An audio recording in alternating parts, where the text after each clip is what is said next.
নমস্কার বন্ধুরা, আমার চ্যানেলে আপনাদের সবাইকে স্বাগত।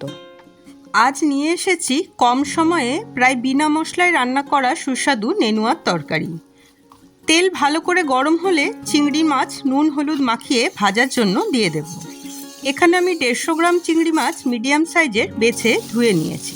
আপনারা চাইলে ছোট চিংড়ি মাছ দিয়েও এই রান্নাটা করতে পারেন।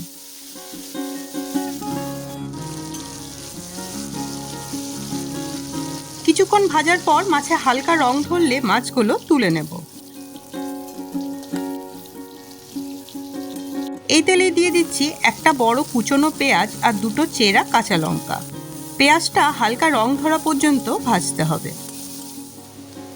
এবার দেব 1 চামচ নুন আর হাফ চামচ হলুদ। মিশিয়ে নিয়ে দিয়ে দেব কেটে ধুয়ে রাখা নেনুয়াটা। আমি 500 গ্রাম নেনুয়া এখানে ব্যবহার করেছি। নেনুয়ার খোসা ছাড়িয়ে এইভাবে ছোট ছোট টুকরোতে কেটে নিয়েছি। আপনারা চাইলে এখানে নেনুয়া আর চিংড়ি মাছের পরিমাণটা বাড়াতেও পারেন। নেনুয়া দেওয়ার পর নাড়াচাড়া করতে করতে দেখুন অনেকটা জল বেরিয়েছে আর নেনুয়ার পরিমাণটাও কমে গেছে। এই পর্যায়ে দিচ্ছি ভেজে রাখা চিংড়ি মাছটা। হাফ কাপ জল দিয়ে সব কিছু ভালো করে মিশিয়ে নিয়ে ঢাকা দিয়ে রান্না হতে দিলাম।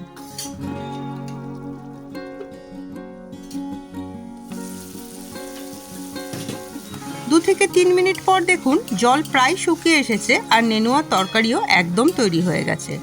ভাত বা রুটির সঙ্গে পরিবেশন করুন এই তরকারি।